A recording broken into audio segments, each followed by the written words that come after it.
being a pro. I'll share the live too once we go live. Just went live in theory. We are on air. On air. Dun, dun, dun. Hello, everyone. Welcome back. Hello. We are Tanks and Thanks. My name is Kyle. I'm Edison. And I am Chris. This And is we have an intro. Tanks and Thanks.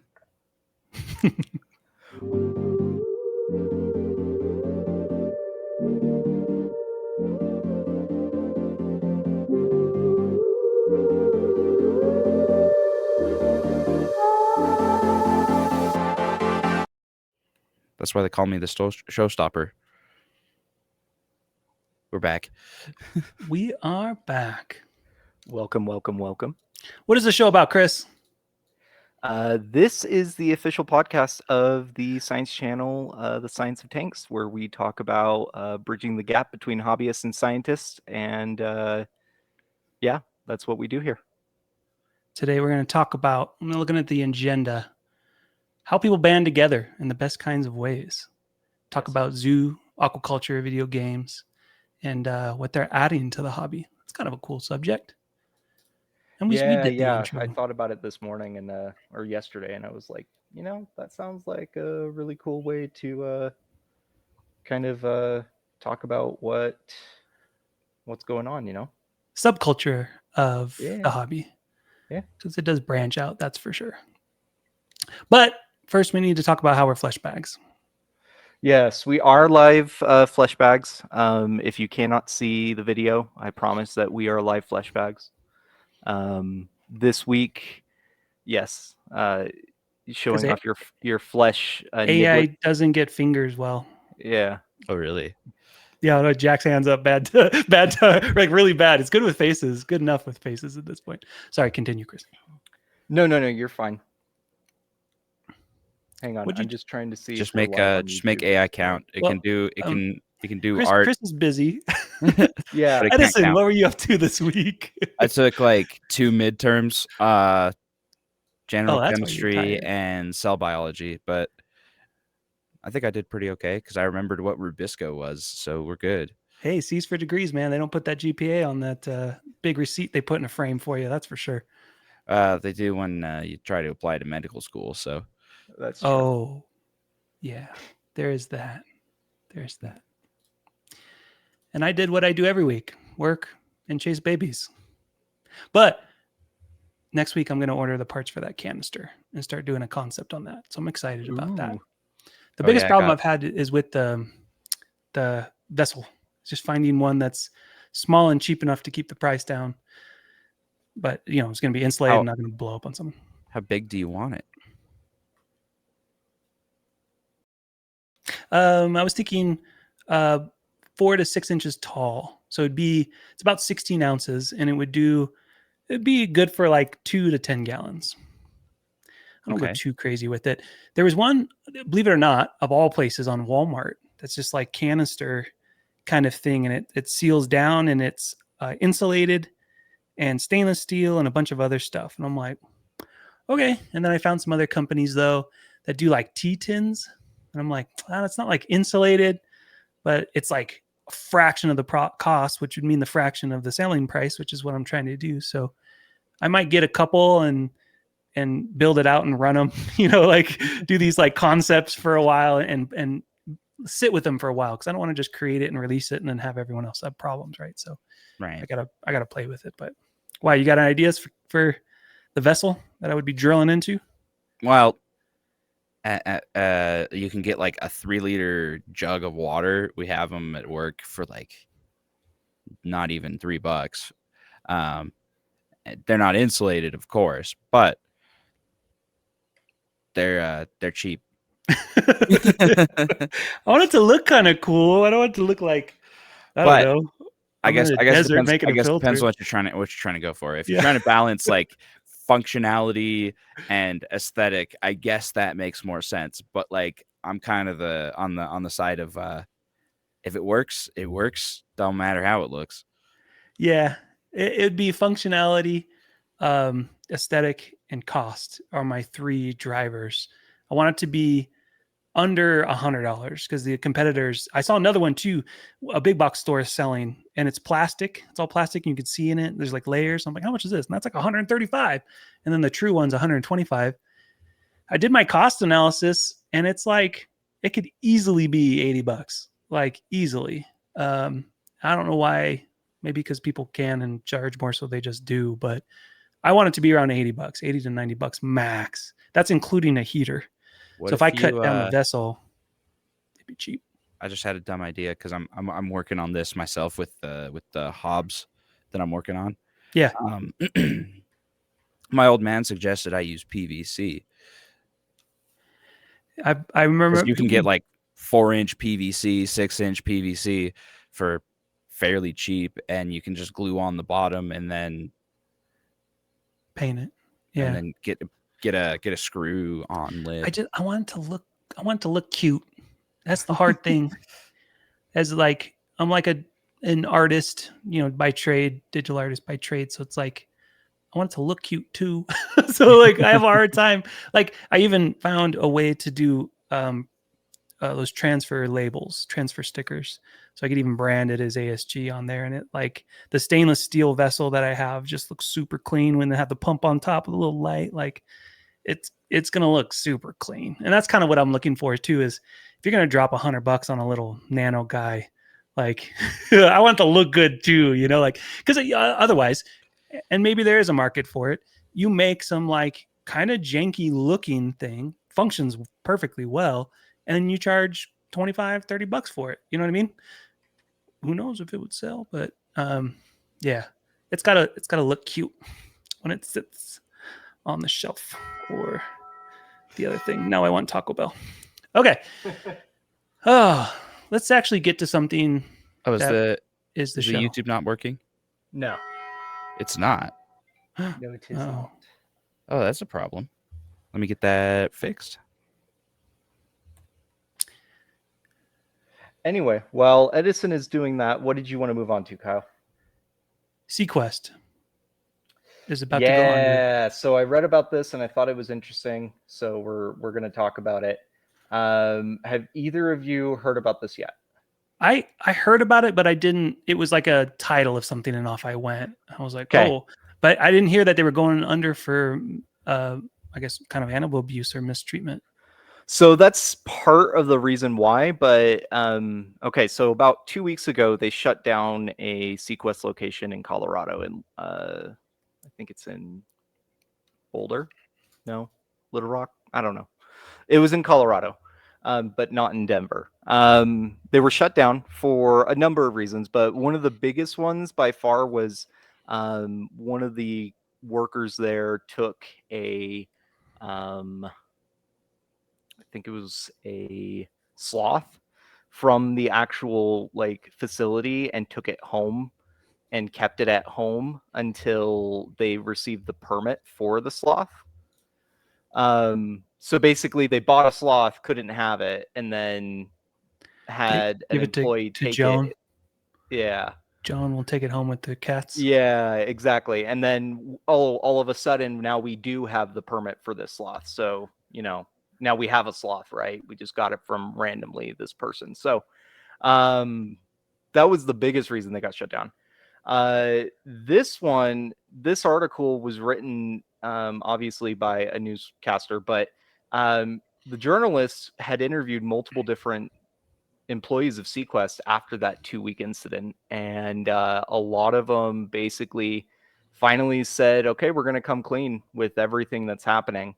And there's a lot of things that they said that was, I don't want to say shocking to say the least, but like eventually one of the mindsets that you need to have as an aquarium or a zoo is having the mindset of conservation and funding for that, or having the mindset of I'm just in it for the money and not the animals. It's usually, there's really no gray area because of the way that the funding works in the specific programs that run zoos and aquariums. And the reason I chose this story is because my old aquarium is facing something similar and they deserve it. Don't get me wrong. But I just thought it was interesting how the entire internet now, at least all of these employees of SeaQuest, are all opening up their doors and saying, look, this is how it is. This is what the animals are going through, and we're kind of sick and tired of it.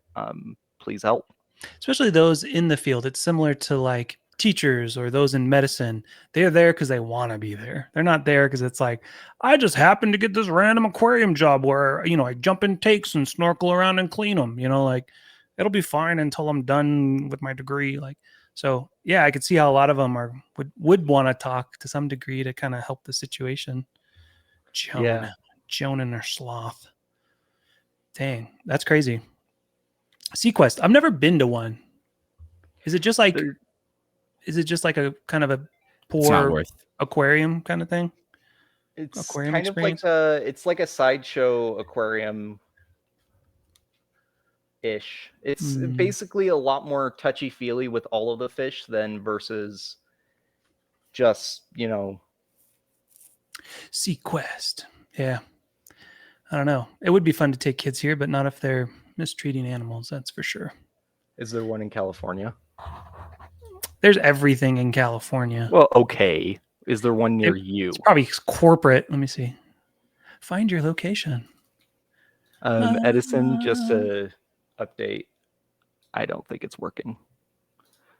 Have you... Hang on. Did you put in the stream key that I... Yeah, it's the same one as last week. Shouldn't have to update it once it's set. Yeah.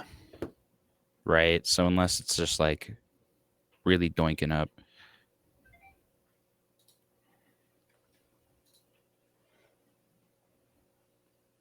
We can mess with it next week. Yeah. And just put it up live. Sorry, everybody on YouTube. We apparently YouTube hates you all right now. But we can post it up later and they can watch it later. It's not the end of the world if it's not live. That's true.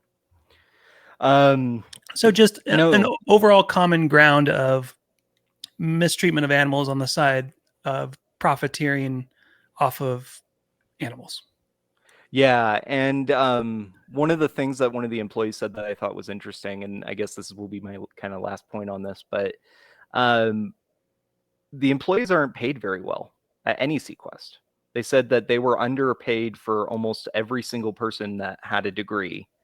I'm talking like for something with my degree and a master's in, conservation biology and invertebrate zoology, I'd expect to be paid somewhere upwards of $60,000 a year. That's just kind of where that market is. Yeah. Most of the employees make under 40 at a SeaQuest. And it's kind of going back to that whole thing. We do it for the animals, right? Well, who are we? If the animals are suffering, why are we doing it? Yeah. Right. Totally. So. Anyway. I wonder how much. I was trying to see how much they make too. Yeah, maybe they're not public. So right now it's pretty much public information at the current moment, but right now I do have a letter of declaration that's circling around there about my previous employer that I'm still working on typing because PETA has very strict standards, but they are already feeling the effects of me and a couple of their previous employees that are kind of spearheading. Yeah, because I mean I don't want to say he's a monster, but he's gotten away with a lot over the last 5 years, and it's not fair to the animals, and it's not fair to anybody else. Yeah. So. Yeah. But it is what it is. Yeah, and they're looking. SeaQuest is doing $5 million a year, or in 2023. So I mean, they're not a small time thing, but 128 are they nonprofit employees. or are they for profit still? I don't know. That's just, I don't know. In general, I've got a big thing about treating the people that treat you well, treat them well. Especially if you're in a place of power. It's to me, it's not. I won't get into that. Just treating your neighbors and all of that. Loving thy neighbor kind of thing. Golden rule stuff. Doesn't matter what religion it's tied to. It's just treating being a everyone. Courteous person. Yeah. Yeah. I mean, that's just how it is. Especially if you have power and money. I mean, it's a larger. I expect more out of those people, which is not common, obviously. But all right. Anything else you want to talk about or add to that? Edison, I noticed that you didn't say anything. Yeah, I was trying to get YouTube up and running. However, see, I'm kind of the opinion if you treat your animals right, they look healthy. They, people can tell. And there's this dairy farmer on TikTok that I like because he shows you how it's more profitable for him to keep his cows happy because they make more milk when they're not stressed. It's not bad milk. It's, and they, it's more profitable for him to make them happy. So, keeping animals in captivity, well, isn't always the best for them when you have things like SeaQuest going on. If you do your research, if you're trying to do your best, the animals tend to do better in captivity because of the less stress that they have to deal with. They're not like wondering where their next meal is going to come from. They know. Yeah. Yep. Agreed. I think you can see it. People can see it. Sad looking 1000%. animals. I've talked to people locally here in Idaho Falls, and they're hobbyists like us, right? Very knowledgeable, extremely well versed in a lot of tanks, has them all in their house, and like they'll go to the aquarium and they'll be like, "This is total crap, and it looks gross," and there's nothing, you can't change that, right? Because they know, right? But anyway, PETA apparently used to, and I didn't know this until I started getting in contact with them, and I have a union rep now that I talk to pretty regularly. But she told me apparently they used to have like people go and inspect facilities every kind of like 4 months or so, especially red flags facilities. Like secret shopper status. Yeah, kind of, but they didn't. They don't do it anymore because the AZA was actually the ones paying for that because they wanted to make sure that non-AZA compliant, facilities are held accountable, right? But apparently they just stopped doing it because it outweighed the ability of trying to get those facilities like taken care of. So yeah, lame. Right. Take care of your fishies. I believe I haven't checked. I think Hogle Zoo is AZA rated. Yeah, Hogle is. So Idaho Falls Zoo is. I've grown up next to AZA rated zoos and aquariums. So to me, I have a higher standard of what an aquarium, what a zoo should look like. Yeah. And so I've never actually been to a SeaQuest just because I like the Loveland Living Planet Aquarium down in Draper a lot better than, they have one in Layton. So maybe one of these days I send you on a secret shopper mission. For PETA. Film everything. We too. There's a lot of typing involved with that, though. I wouldn't tell anybody to ever do that on their own, just because of the amount of paperwork. Like she sent me an email and it's like 112 questions, and I'm like, okay, I get it, it's important, but like it's 112 questions. You're gonna need to give me a month. Yeah, give me some time. Give me some time. Yeah, we have the aquarium in Long Beach, and that is a gorgeous aquarium. Oh yeah, and then the one south of that too. I think the one in the south in Crystal Cove, that's a research center, if I'm not mistaken. But it has like a little aquarium in it. By NOAA, yeah. Yeah. And then we have like the San Diego Zoo, which is insane, like wild park status. So I think I'm too. I don't have a. I would probably be horrified if I stepped into a SeaQuest, man. Like with what I'm used to, I could see that being kind of cringeworthy, like ooh. Right. But even though I haven't had like a bad aquarium to compare to, I can at least walk into an AZA rated aquarium like the one here in Utah and know that those fish are well taken care of. You can see it in the fish. You can see how the fish are not stressed. They're happy. They're eating when they get fed, and they will tell you that there's these problems with the fish so you don't get worried. They are aware of it. Yeah, it happens. Yeah. Disease happens. Okay, I think we're done with this one. Yeah, I think we've beaten it around the bush just a little bit. Take care of your dang animals, places, and if you're entrusted to take care of them, please do it. And don't take sloths home. And don't take sloths home. The point, Tinkle points there. NJ Aquarium has baby penguins, and they are letting the internet name them. Cool. Yeah, so people, this is what I really meant when people were banding together. The baby penguins, I want you guys to sit there and give me the top 3 names that you think are people going to name these penguins, because they're coming from the internet. Okay. I don't want the stream to get taken down for language. Okay, they have to be PG. They're not going to accept it if it's not. They're not going to name them something R-rated. It's true. Well, I mean, didn't they learn from Bodie McBoatface? Yeah, this is what happens when you involve the I was about to say, people should know this by now. But anybody want to guess? Happy Feet. Iceberg. Close. Harold. Yeah, or something really generic like Thomas. Not Harold or Thomas. Kyle. Like that would have been funny. Kyle. Hey, I know a Kyle.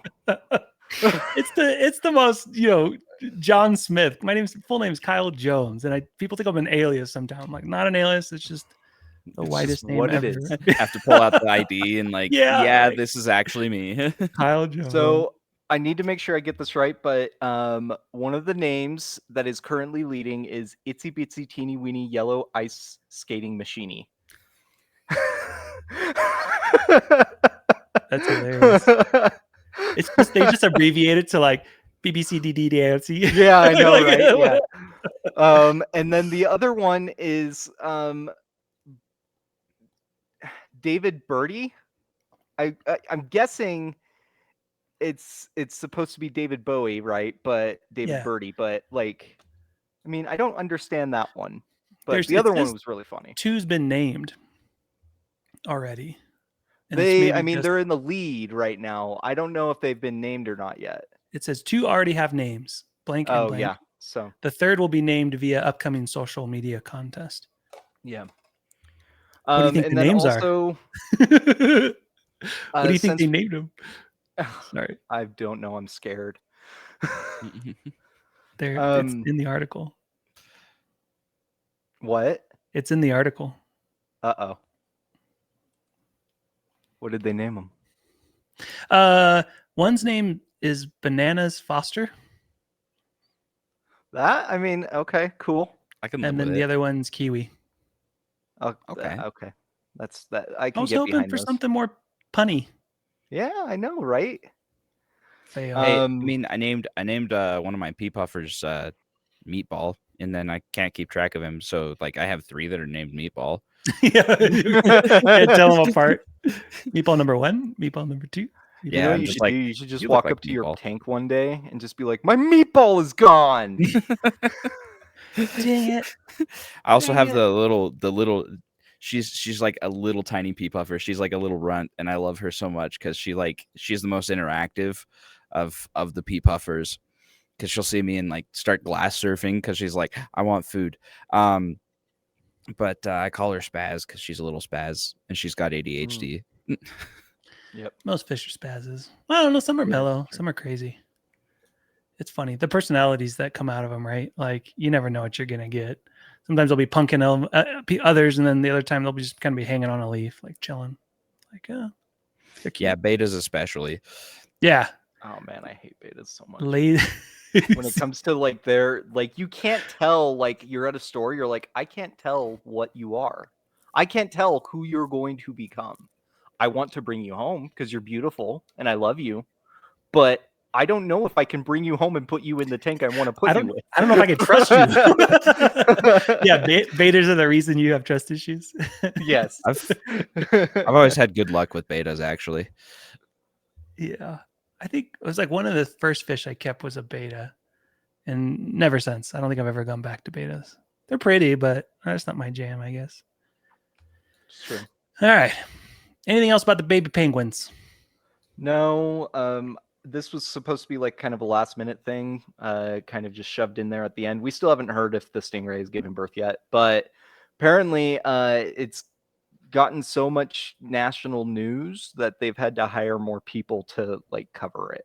I guess at like the aquarium, they had to hire 2 new social media marketers to geez. handle all of the like letters and emails that they were getting in.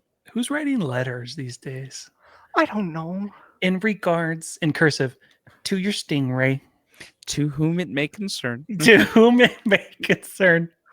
Right? To licking the stingray licking shark envelopes babies. still. Licking stamps they bought from the 90s. This is the person that whips the checkbook out in the line in the grocery store and makes 10 people behind them wait. Yeah. It's the worst person. They bought like 6 items and they are paying like $12. Why do you have a checkbook? They're balancing the book in front of everyone.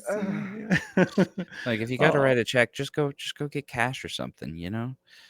Well, again, if the stingray comes out half shark, Chris, you're going to be eating your words. Yeah, I can't remember what the bet was, but I'm pretty sure, yeah. You're going to be eating your shorts. I don't know. I don't know if there was a bet. I think it was just, we'll see what happens when, okay, when it comes around. All right. That leads us into questions from the abyss. Abyss. And we need, yeah, I could make that happen in the future. We need questions. Edison, how do people get questions to us? Oh, there's lots of ways. So many ways. Name 8. Name like 2. Name like 2. Dude, I would even like put out my phone number. We need questions that bad. I can get us questions pretty easily. I'm a part of like tons of Facebook groups. I'm sure we all are. If I put a poll, I'm not a part of Aquarium Co-op anymore, but I mean that's that. Why is that? Sad. The last post, the one that I found you on, they were like, okay, we're done with him.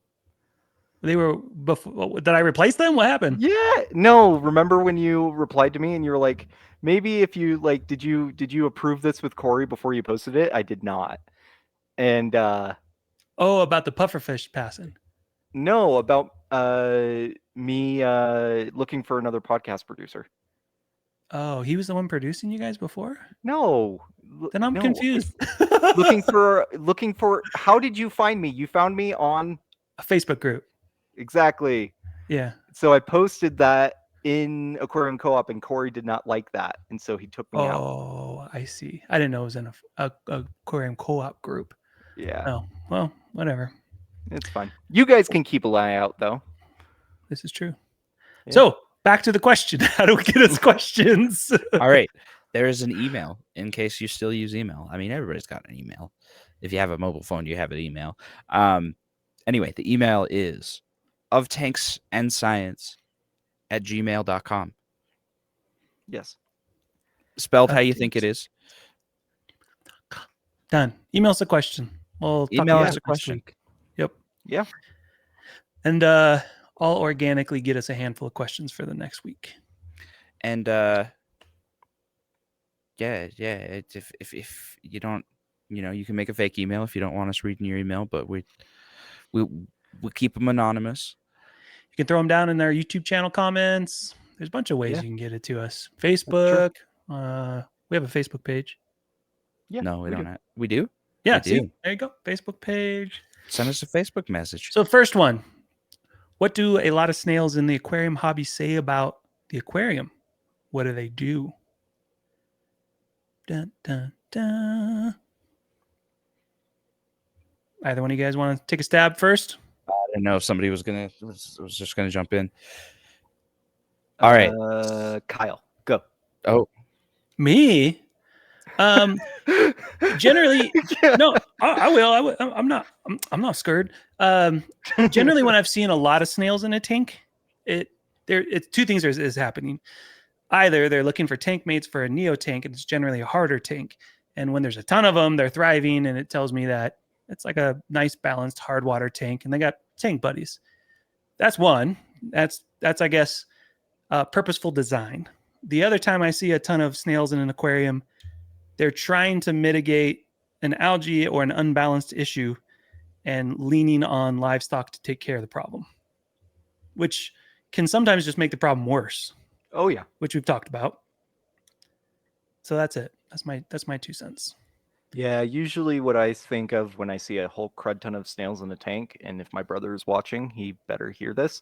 You're overfeeding your fish, and yeah, That's true. yeah, Well, yeah, bladder snails. If you're like pest snails, if yeah, you're feeding way too much, then you're gonna have a crazy amount of bladder snails. I was thinking more like nerites and. Well, yeah, nerites and that kind of stuff, right? But like tons of bladder snails just immediately shows to me like someone is like dosing the hell out of that tank when it comes to food. Oh, do you guys like bladder snails? What is your opinion on bladder snails? I am kind of in the same boat with snails as I am algae, like pest snails. They are only a pest as so long as you let them be a pest. In a sense that they actually help balance a tank, in that they are decomposers. You know, a fish dies and you can't get it, or it you didn't know about it till like 2 days later. They've already taken care of it and processed it, so it's not going to cause a huge ammonia spike from just decomposing naturally. They help take care of dying dead material from plants, so they also don't cause a huge ammonia spike with and other things, and they just kind of generally help break more waste down a little bit further so bacteria can do their job. Yeah, they're like natural processors of decomposing matter to some degree. Right. They're I guess first level, I don't know if you want to call them like first level decomposers. They're just decomposers. Yeah, in general. And so yes, you can use them to try and balance issues like algae, but you know, like algae, they can go pest status if you keep an unbalanced tank. If you're overfeeding, then they're going to have too many nutrients and they're just going to breed like crazy. But if you feed moderately, you don't just dump a whole bag in there. You can actually keep your pest snail population in check to a point where they're just there and not really. They can be a natural food source. So like I had a Neo tank, and sadly to say, sometimes I would be like smash, smash, smash on the glass. Those would fall. Shrimps loved them. They would immediately run over to them like, hell yeah. And then 2, clown loaches love to chew on them when they're small enough. Like it's a diverse food source to some degree. And I have selling Tropica and tissue culture cups. I get a lot of people who are like afraid of them. And I'm like, there's no need to be afraid. At least my opinion, at where I am in the game, they feel like another organism that is helping the balance of the tank, biodiversity to some degree. And again, as long as they're not getting out of hand, like you shouldn't necessarily be afraid of them. But I know it's to some degree, it's a personal preference. Like if you just don't like the look of them, okay. But I don't know. I think it's at some point you kind of have to give into it as it's like part of the natural process of a tank. I don't know. Thoughts, Chris? Yeah. So I don't want to say I absolutely hate bladder snails, but if there was a bottom tier snail, that's on the bottom.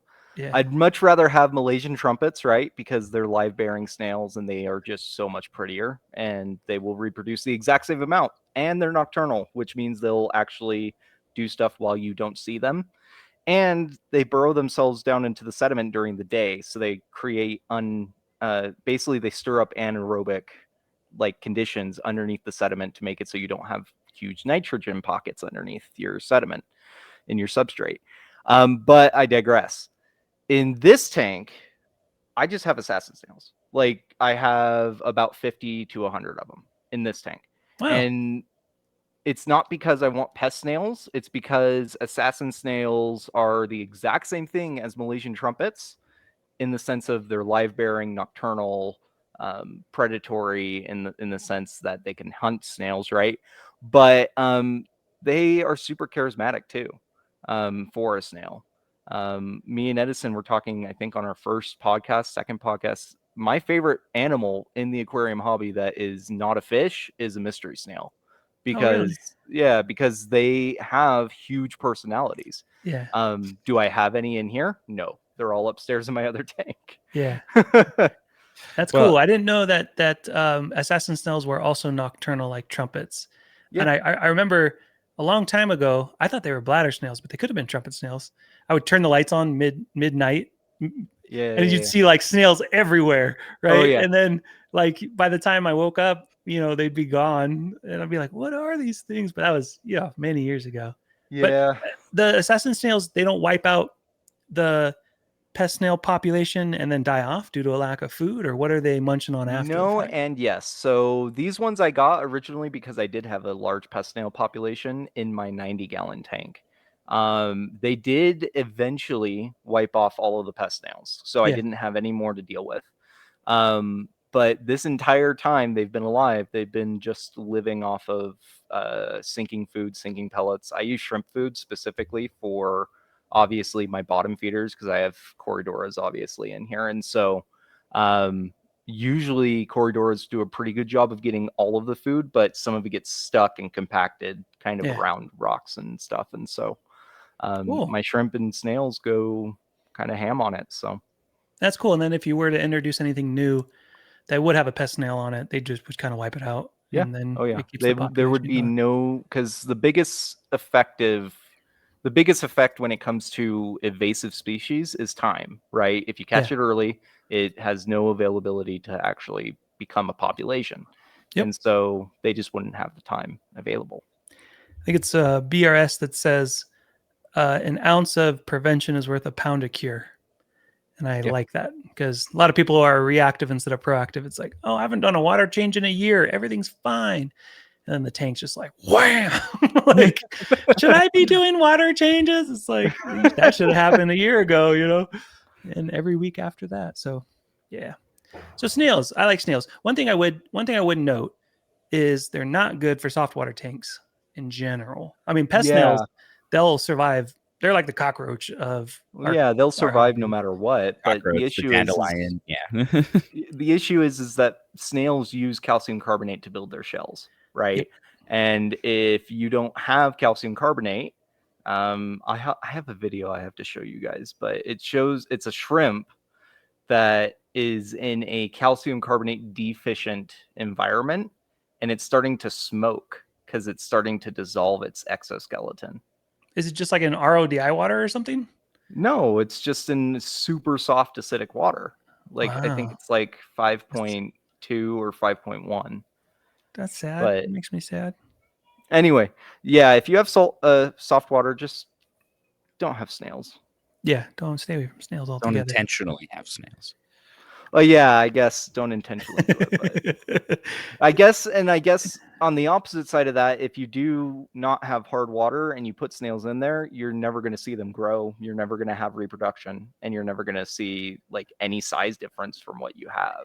I've just seen, anytime I've seen them in soft water, they just go downhill over time, man. Oh yeah. It's sad. It's just watching them like decay from the outside in. But yeah. All right. Anything else to say about snails? Anything sciencey to say about snails aside from calcium carbonate, which dissolves at a pH lower than 7.8, 7.9? Somewhere in there. It depends on the acid that you're putting it in. I read up on this because I was curious. Calcium carbonate apparently is more soluble with more atmospheric CO2 because then it's able to make more bicarbonate. Yeah. Okay. Yeah. I just know from injection, the acid from carbonic acid from CO2 injection just trashes them pretty fast. So that would make a lot of sense. Yep. All right. Anything else about this question before we move on? No, not that I think of. Why do certain fish act so strange around mating season? I think humans do this too. I know. I was about to say. When I don't think this is a fish thing. Get out of your house. Oh. Anyone? I don't know. Edison, you live in Utah. You know how strange mating season is. I don't live in Provo. I know nothing about this, so I'm going to leave this one to you guys. Well, so the question that this was derived from is someone who had a zebra pleco, and they were just basically, instead of being out and about like they used to be, they would be hiding in their cave and just like cleaning the living crud out of that cave as much as humanly possible. Well, what they didn't know is that male plecos will clean their house before a female comes in and lays her eggs. And so that's what he was doing, was for the last, 4 or 5 weeks cleaning the crud out of his house to make it so it's suitable for his, kids, right? But anyway, Edison, what were you thinking? Well, I was just thinking, the same's true for humans. The male should clean his apartment or whatever, his dwelling, before having a lady over. Wash your sheets. Right. Clean up your living room. Put away the dishes. Do your laundry for once. Make sure you have books on the bookcase. I know. So you make it look like you actually read. None of these have been opened. I've seen it with shrimp too. Someone was saying when like shrimp tanks get the zoomies, it's because females are producing hormones, pheromones, whatever it is, and like all the males start going nuts, which is funny. It's like, hey, it's time to start mating. Cracks me up. And that's I think that's really the difference between like the menstrual cycle versus other sorts of cyclical mating rituals and things like that, because dogs, they really don't care until like the hormonal changes make them more interested in that, and that's when you get like the dog hump in your leg or whatever. But like, that's like it, they just don't care about reproduction until the hormones tell them to. But for humans, it's a lot more complicated. That's funny that certain fish cleans like the home out before breeding. That's interesting. That's funny. Makes sense. I mean, there's other actions too. Like, we can go into an entire episode about mating rituals that are done by male fish to impress female fish. But like courtship displays are huge in the ecology universe. And if you thought that they didn't happen in fish, oh, buddy, let me tell you, you are wrong. They do like if you have ever fluttering thing. Yeah, have you ever watched like a beta breed? That is a courtship dance. Like you watch betas breed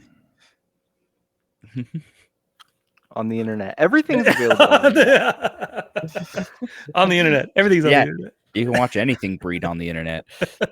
Oh jeez. Oh jeez. Yeah. But yeah, so like privacy. Like people are always like, why are these bubbles on my beta tank? And it's like, well, your beta's just happy. He wants a lady. Wants to make a nest. Right. He's making a bubble nest, that's where they put the eggs. Or the honey gourami, or really any gourami of sorts. Making their little homes. Right. Oh yeah.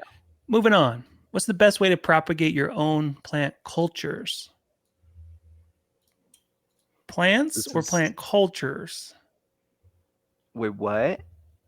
It says, what is the best way to propagate your own plant cultures? Both. Cultures bit of both, yes. So what is the best way? I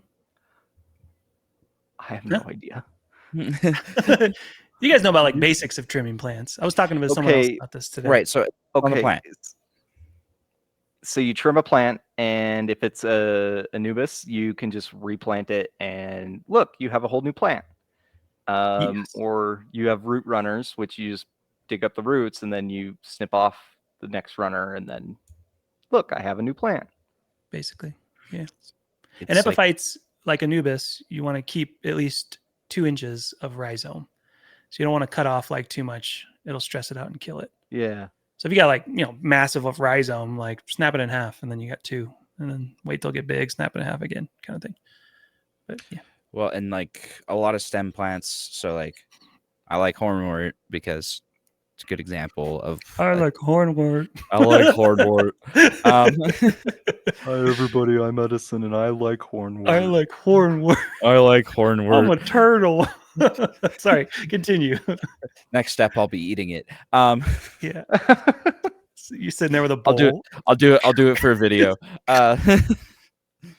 Anyway, hornwort or other stem plants, really, a lot of stem plants are really easy to propagate because you just wait for it to get too long or too bushy and you just pluck it apart and hey, you got 2 plants now. I've seen hornwort literally just tear itself apart for no reason other than to just propagate itself.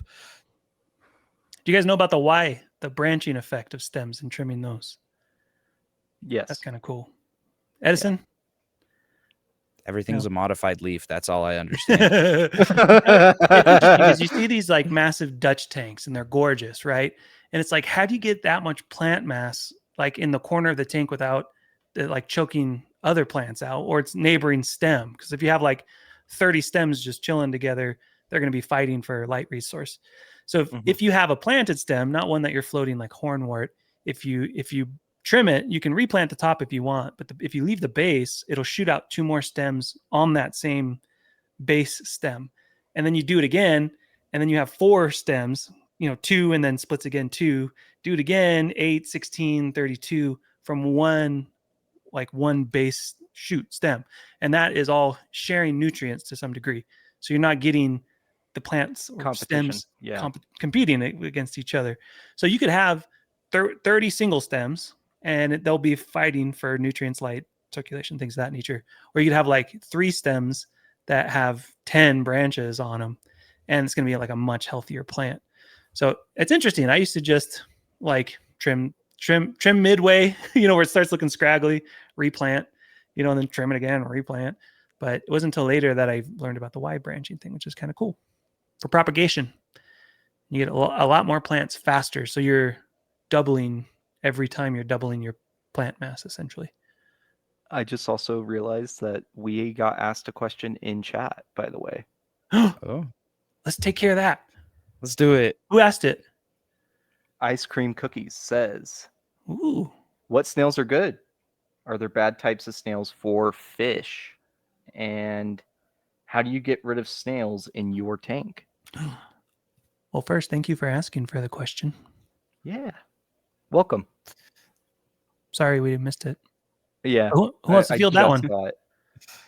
I don't. The easy low-hanging fruit, I don't think there's any bad snails for fish. I haven't seen one be like, "Wah!" and like grab one. I think if you had a specific type of tank, probably, right? If you had a goldfish tank or if you had a cichlid tank and you had snails in general and they just kept reproducing like, everything, you would end up with a lot of problems with digestive tract issues with those cichlids and the goldfish because they can do a little bit of calcium carbonate in the sense that it can get passed through like we do fiber as human beings because cellulose is indigestible like us, right?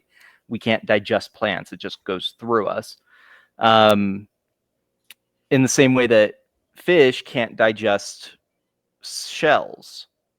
But if all they're eating is some meat material inside the shell and the shell itself, eventually it's going to cause a lot more issues than it will be beneficial. But those are in certain circumstances. Obviously, that's not everybody in our hobby because, sure, those majority of people love cichlid tanks. But for the most part, no, snails aren't a huge, there's nothing bad that can happen to a fish with a snail unless it's one of those really poisonous snails. But in the hobby, yeah, you don't really get a lot of in the hobby. I haven't heard like poisonous snails in the hobby. The one with the blue rings, leave that one alone. And two, we talked about blue rings, but talked about the design. Sorry, the cones. What is it? They're depressed cones. I can't remember what color. Sorry, I got confused with the blue ring octopus. Don't touch that one. Yeah, don't touch that one. I mean, technically, I don't want to say this.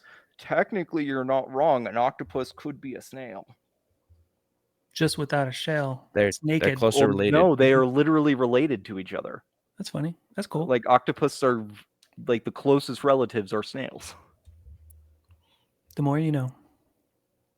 And we talked about it too, design. So if the like you said, the tank is primarily a soft water tank with soft water fish, you don't want to put a hard, a narite in with it because it'll die over time. Right. So if you have the wrong kind of fish with snails small enough to fit in their mouth, fish are kind of simple creatures. If it fits in their mouth, it will go in their mouth. They're like toddlers. Sure. And so, if it's big enough to like swallow the snails, be wary of that if they're not supposed to, like cichlids or other things. But for the most part, snails are harmless to fish because you have a little fish, it's a lot faster than a snail. Yeah, this is true. What's another question that they had? How do you get rid of them? How do you get rid of them? And I think we kind of based off that. We kind of touched and gone on it when we were talking about it. But assassin snails are a good option if you really want to get rid of them. Mind you, if they exist because you're overfeeding, it's only going to exacerbate it because then you now have a snail that won't eat itself, right? So you need to get like a loach, like a clown loach or a yo-yo loach or something like that. But so definitely overfeeding is usually the biggest contributing factor to a snail population that's just overrunning your tank. But depending on what you're keeping in there, you can use like what is it? I just forgot the name of it. Oh, fenbendazole or like noplanaria. You can use chemical to kill it that doesn't affect the fish but will screw up inverts. I believe fenbendazole is shrimp safe, but you don't want to risk it. I wouldn't trust it. Usually anything that is like fenbendazole is also has copper-based like additives to it to affect with the chemistry of a lot of like, I guess, soft parts of invertebrates, and I wouldn't trust it personally. But that's just me. I think noplanaria is also shrimp safe, but again, it's an invert as well, so you take a huge risk anytime you're dosing chemicals. So that's why, I mean, if you read any type of medicine, whatever, for the aquarium, it says if invertebrates don't use. Yeah, or scaleless fish, they say half the dose, but I've seen people use the noplanaria, and like a year later, as soon as they put snails in, they just die. It's like that stuff does not go away. So if you do use it, like make sure you really aren't going to want to keep snails at some point because that stuff stays around. Especially you got an aqua soil. I wonder if it would like absorb it or something. But yeah. Any follow-up questions from Ice Cream? Oh, I was just going to say real quick, the biggest thing to think about with a snail overpopulation, it's like uncontrolled algae growth. It's just a representation of an imbalance in your tank, and you need to figure out what's being imbalanced. Generally, that's overfeeding, but there could be other things like your fish are dying off and you're not sure and you're not aware of it. But my water parameters are perfect. Yeah, freaking right. Everything's dying and my water's perfect. Now you have a bunch of algae, and they're only good because now you have a bunch of algae and snails to take away all of the crud. Yeah. It was perfect when I checked 4 days ago. Anything else on propagating plants? No, but it is a good way to segue into the last question. How do you ship plants from a location where temps are frigid for 4 to 6 months, like the Philippines, or living in Philippines? Oh, okay. So Philippines isn't necessarily frigid. From or to? Philadelphia. Oh, Philadelphia. Sorry, not Philippines. Maybe you need to like get glasses or something like that, old man. Maybe I just need to put them on. All right, Philadelphia. I can take it unless one of you guys, because no. I'd love to hear it because I live in a horrible, barren wasteland of cold, and I'd like to know. So fun story time, kids. I tried shipping someone Monte Carlo to like Maine in dead of winter. It was like a high of 10. And I went through 3 shipments because I was determined. Because I too wanted to know, how the heck do I get a cup that's like sensitive? This isn't like a Nubis. This is like delicate little plant. How do I get it to this dude? So I kept telling him, I was like, hey, if you'll let me experiment with you, I'll keep shipping you plants until we get one. He's like, all right. So the first level, and I say if it's under 60 or over 90, I thermal wrap everything. So there's like something you can buy from like a food grade type thing, and it's this. Do I have any? No, I know what you're talking about. It's what they put on the inside of like DoorDash bags and stuff like that. Yeah, right? Kind of, but it's disposable to some degree. Yeah, so I'll literally wrap it up like a little burrito. With the Tropica cups, I can like stack them and then roll them up, and that's good for light extremes. But I recently shipped like $280 worth of plants to this dude. Same deal. His high was 15 negative or 15. You get into styrofoam boxes, and they have them where pretty cheaply I thermal wrap and then do styrofoam box on top. But that kind of jacks up the cost. It will work, and it works great. And I don't even use thermal packs either. The heat ones and cool ones. Yeah, like the hot hands and feet, like hand warmers. Yeah, generally speaking, if you can get a hold of a thermal box or a styrofoam insulated box, you're golden. The thermal wrap's more of a precaution on top of that. So if you're buying, find someone that will have styrofoam boxes. I have them on my website. And generally, if someone puts in an order, I check their weather and then be like, hey, sorry, you got to buy one of these, or I won't guarantee it. They can ship it on their dime, but I'll warn them. And sometimes I'll give it to them for free if it's a big enough order. But get a styrofoam box, and you can order dead of winter and have it be fine. The other suggestion is do USPS priority, because it's generally 2 days. It'll be sometimes 3 and into 4, depending on where you are in the States. But most of the time you'll get it in 2 days, and it's not, sitting in some warehouse in the Philippines or Philadelphia, just rotting. So, well, and most vendors, I'll say, most retailers, anybody who's shipping these live plants and fish in the dead of winter is aware of that, and will usually just factor in the cost of a styrofoam box or priority mail or even overnight. They'll just say you have to pay for the overnight or we're not guaranteeing it. Some don't, and like Boost. I know many people that just won't ship to Idaho during the winter. They're just like, I don't want to deal with it. That's too much of a struggle. Right? Yeah. So especially livestock.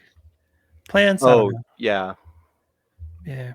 But there are a lot of retailers, Boost being one of them, who just doesn't check weather. They just ship stuff out, and it's kind of sad, because it does the customer a disservice to get steamed vegetables in the middle of summer, shipped to them. They're like, oh, well, you shouldn't have bought it then. It's like, can't you just send them a message like, hey, delay the order? It's in their best interest. Hey, you need to do something about it. But I don't know. Customer service, I guess, depends on the company. On the reef side of things, they only do overnight shipping, and they're thermal wrap it, and they styrofoam it, and shipping's like $50-$60 just right out of the gate before you buy your $250 coral. But right, yeah, they're making a lot of profit on. You're paying like $300, $400, $500 for a single organism for your reef tank. You can throw in the extra $50 for shipping. Yeah, you guys say that, but I am rescuing a saltwater tank towards August or something like that. So, wish me luck. I can help you a little bit about the chemistry side of stuff. You probably don't need it now I say that, but I'm like you know to some degree. I can share my experience. I guess I just took a chem test. I have knowledge. You do things. Hey, we haven't got your grades yet back. Hey, I felt pretty good about this one. You took the test. No. Teasing. Okay. That leads us with the big topic and discussion, unless you guys have more you want to add to shipping plants. I wanted to make sure we had a lot of time for this. Right. I just wanted one more caveat. You can always, if you're not sure about a merchandiser a seller, you can always just wait till temperatures are within a range where you can do that. Who's got time to wait? Right. No, it's never fun, but you can guarantee it a lot better if you just be a little patient. But it's a couple months. I get it. Yeah. Most of my sales are in the shoulder seasons, spring and fall. And then I do a lot of shipping to Vegas. It's like 110. So like some of that gets a little like, ooh. Like one of my fertilizers, Tropica fertilizer, specialized, the green bottle has ammonium in it, and it like leaked a little bit, and someone reached out to me like, did your cat like take a pee all over this box before like you shipped it? And I'm like, no, why would I ship like a cat pee box to somebody? And then he's like, I just Googled it. It's got to be the ammonium. I'm like, did it spill out? And he's like, yeah, it opened up a little bit. Like, I'm like, oh, sorry about that, but yeah, not good. Extreme weathers are hard to get anything kind of in and out of. Yeah, so. And I totally get that. Yeah. Okay. Anything else, Edison? No, that's all I had. Anything from chat before we go to the big topic? No, not that I see. Yay. Okay. Aquaculture zoo video games have been a new category of games that continue to be more and more advanced, believe it or not, every day, because AI. No. Do you foresee games like these to drive conservation of aquariums and zoos? Well, I didn't think about that. Or do you see people going away from conservation via examples of Pal World? What's that? You are showing your age there, sir. Hey, I'll take. I earned it. Okay. So, for those that are elderly among us, the geriatrics. Pal World, it was a video game that was released, I don't know, a month and a half ago or so, and it turned out to be the second highest grossing game on Steam at one given. Oh, yeah, I know what it is. Okay. And everyone's mad because it's like Pokemon. It's like Pokemon, but you're shooting animals and you're abusing animals.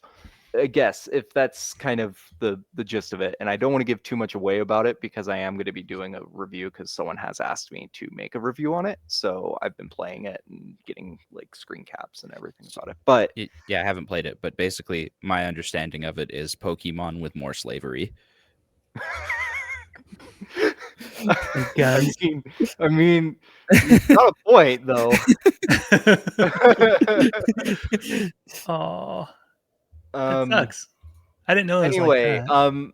So based off of that, the question was basically, are these video games here to stay to help people become hobbyists or better hobbyists, or are they here to kind of, I don't want to say bring out the worst in people, but like you know what kind of people play video games, right? I do. I will totally be that person that makes a zoo perfectly fine, builds it, makes it all beautiful, and then immediately light it on fire. Hits the disaster button. What happens. Yeah, right. And so, like, it's just like I don't know how that will translate into real life setting, right? When we are talking about conservation efforts and how it might drive people to be good hobbyists or poor hobbyists. I guess that comes back to the old psychology debate. Do video games cause violence? Proven they don't. Right. It's one of those things where it's like, sure, Pal World isn't the shining example of conservation and treating animals with respect, but again, it's a game. I go around in Skyrim and murder and pillage, and would I do that in real life? No. Yeah, there's that argument that it gives someone a realm, a situation in which to act things out that is harmless, but it depends on the psychology of this person. They're either getting it out and relieving said feelings, whatever they're going through, or it's like feeding them. It's like psychopath serial killers start with like small things and like start working their way up. But I don't think a psychopath serial killer like Pal World is going to be like the catalyst that pushes them over the edge. Like the Catcher and the Rye. Yeah, right. Like,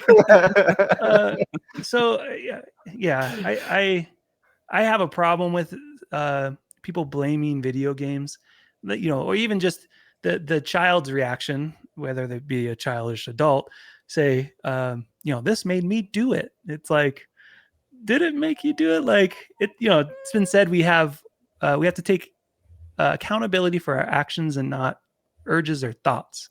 Like, because at some point we have to filter those out. So that's my dad answer. It's like you can't blame a video game for saying it made me do it, essentially.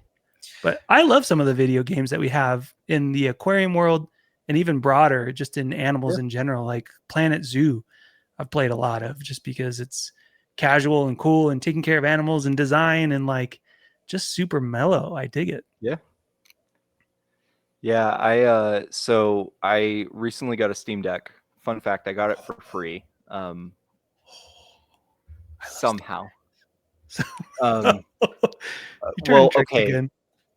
Yes, dirty tricks, but mostly my old boss didn't know he had something when he had it. The aquarium did, and they were no longer using their VR headsets that they had bought, and they bought 2 Oculus Rift S's, and they were like, do you want these? We're just going to toss them. And I was like, yes, please.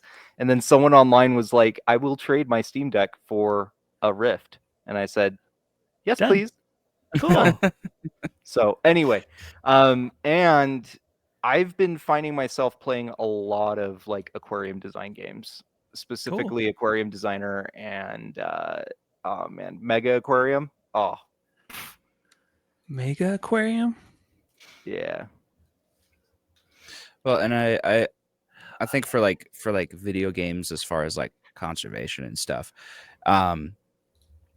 you're gonna play the games that you're interested in. If somebody's not really interested in aquariums, why would they pick up an aquarium simulator?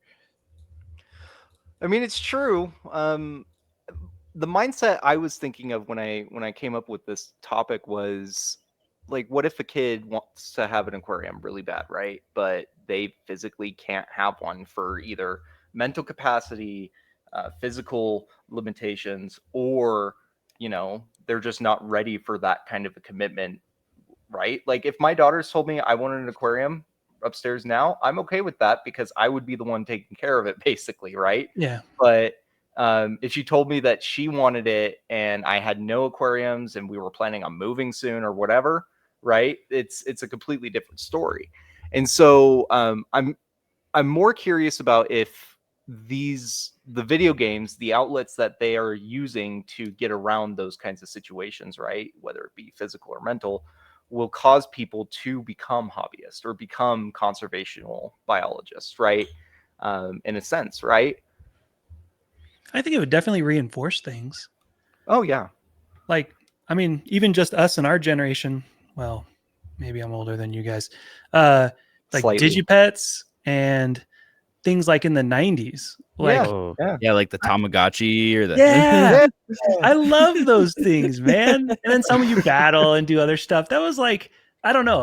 I've always just been a nurturing person as far as animals go as well, and grew up around animals and things. So I think it can reinforce that for sure. Like, and too, like Chris is saying, give an outlet maybe where they wouldn't have an outlet necessarily. Like, if parents can't afford it or don't, most of the time when you get an animal, it's the parents, the ones that are doing the work. The kids just kind of enjoy it and help out. But like, yeah, that can't happen all the time. Right. Yeah. I suppose, yeah, in that sense, it would be good because, for me, I was kind of on the realm of like, conservation is like, yeah, we're destroying our world. That's not good. But, after getting into the hobby and getting to know these animals that are going extinct, that are, Mm-hmm. like the rainbow fish that I did one of the shorts on that I got recently, they're actually extinct in the wild, and it's kind of given me this new perspective of we're really kind of not doing a good job of conserving the things we have, especially in the United States. But blanket statement in general. That's a blanket statement in general, but especially in the United States, we suck at fish conservation in the United States. Oh, absolutely. And it you know, I don't want to say the aquarium trade, because a responsible aquarium trade isn't responsible for it. It's the irresponsible aquarium trade that's largely responsible for a lot of conservation issues with fish. But you know, like invasive species, habitat loss, things like that, we're destroying our world faster than we can build it. And it's really opened my eyes to it, just keeping fish. His 2 cents, he's sticking to it. Yep. Maybe something more light. What games do you like? Like, I saw Mega Aquarium before it was released. Even I saw it was in beta or something before. Yeah, so that one I think it's made by the same people that make Unpacking. So it's kind of like it's supposed to be a forced perspective aquarium, kind of like designer / management system. So you have to do things like, hire employees, do zoo trainings, do education. Yeah, we're talking like big scale, right? Not like a home aquarium. Yeah. For Switch, but Aquarium Designer is really good because it's a very realistic kind of small scale. You get to choose your box, get to choose what substrate, you get to choose what, fish, you get to choose what lighting and that kind of stuff. And they do have like a realistic mode, right? So they have obviously the mode you could just design whatever the heck you want, right? Or you have the I need to like pay for this hobby mode, right? Or like I need to be able to afford this in order to do it, or I need to be able to like get these plants in order to have this tank. And so that's a really good one to play. Another one, and this is really what sparked this entire conversation, was Being Ocean is coming out again for the Switch. I think it's like mid Being this Ocean, year. like BEEN or BEING Ocean. Yeah. Being Ocean. I haven't heard of that one. But basically, you're an underwater scuba diver that takes photo of fish. That's your job, is taking photos of fish, and it's like that's funny. That's cute. But it's one of those games that I've been told time and time again that I became a marine biologist because of this game growing up. Like, here's one that no way in heck Edison will know. Echo the Dolphin. Echo the Dolphin was huge on the Mega Drive when I was growing up. But like he just sits and smiles. He just sits there. Yeah. Echo was it, man. Echoes was it. And it's like one of those games that people will come up to me and they'll be like, this game is what really caused me to be a marine biologist, right? And it's like, how did a 2D picture of a dolphin tell you to do this? But it just excites things in people. Yeah. I spent almost 10 years in the 3D industry because of video games. Like I loved it. Like I was just fascinated by the technology and the fact that you can be in these realms that are completely created by strangers and enjoy them. Like, so I think it's not to say that someone, if like Endless Ocean or some of these other games, there's there's one in particular I can think of where you're in the ocean hardcore trying to like build bases or something. It's like kind of Minecrafty meets Subnautica. Yeah, Subnautica. That's the so one. Like I could totally see some kid going hard on that for years and then wanting to just be in the ocean. Like they've simulated it for years and then it just sparks something in them. So I in general, blanket, I love the idea of video games to be able to experience different things for different people and like open doors. Cause there's more than just like jumping on COD for a night and talking trash. Like a lot of people for that reason. I know there's, you tell people you play video games and they just immediately assume it's like some first person esports game. And it's like Anno and its ability to do like economy trades and, get all this stuff going. It's like, there's games that, anyways, continue my rant. Going back to the thing at hand is I think video games can inspire people for positive drives and things of that nature. I don't know how to say that. I agree too. Well, I think it's I think video games are really really ingrained into culture, if you will. And they can really send messages in a way and get points across in a way that you just can't with just information. You know what I mean? Or even other types of media, right? Like, right. There's one of the things that I hate the most is the fact that colleges and universities everywhere will teach like film analysis class, right? But they will refuse blatantly to do video game analysis. Obviously for time constraints, right? The way that you think about it, you'd have to play a game every week and that'd just be impossible. But like, you would find so much more meaning in a video game analysis class than you would in any film analysis class by far, because you're actually doing something, right? It's interactive. But that's just my 2 cents. Continue on, Edison. Sorry. Well, Video games. And what I was saying is that like video games can really drive home a point about anything, really. One game that's always stuck with me, and you're gonna call me a weeb, not a weeb. Anyway, I don't know what you're gonna call me, something like that. But one game that's really stuck with me has been Undertale, and it's like, yeah, that was the reaction. How has he never heard of Undertale, sir? It's only got the best soundtrack of any video. Actually, I don't want to shoot myself because I know there's a bunch of Famicom fans out there that are like, no, you don't say that. Don't. It has a really good soundtrack. Let's just go with that. It does. But it drives a message home that like you don't have to be, there's separate ways you can go in a world, right? You're in a new environment, you have a new experience, but you don't have to always be the bad jerk guy about or the good guy or right. Whatever, you can just right. Feels like Earthbound. That's a blast of the past. I mean, that definitely feels. I think Toby Fox was inspired by Earthbound in a lot of senses. There we go.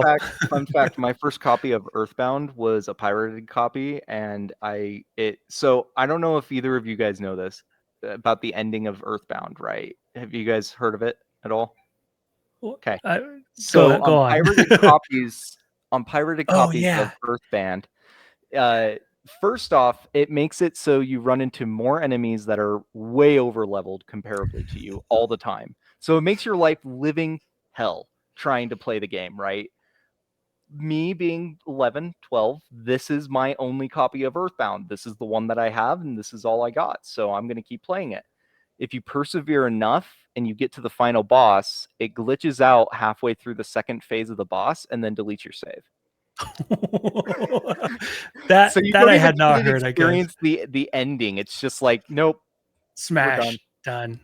Yeah, I've heard of like different screens showing on pirated copies. There's that chip that needs to display the thing a certain way. But man, that's rough. Yeah. All right. Well, anything else on the video games industry, hobby, merging? Is there any? I have been asked by multiple people, so I guess I'm doing it, but I'm going to be like reviewing zoological and like fish type of video games. So if anybody has any video games that they're like, this man needs to play and talk about, please email us at oftanksandscience@gmail.com. Everybody's been asking for me to do Pal World, mostly because of how anti-conservation it is, I guess. But there's other people that are like, hey, I want you to play Subnautica. I want you to play like Abzul or like, I can't remember what else. Zoo Simulator, those kinds of things. So like, yeah. Do it. That'd be a fun little playlist that you could rack up pretty easily. Oh no, I have to play this game. If you have the time. Yeah, that's true. All right. But that wraps up this week, I believe. All right. If there's no other further questions, we'll see you next week. Thanks for watching. I am Chris. I'm Edison. I'm Kyle. Thanks for watching Tanks and Thanks. Thanks for watching Tanks and Thanks. And have an outro.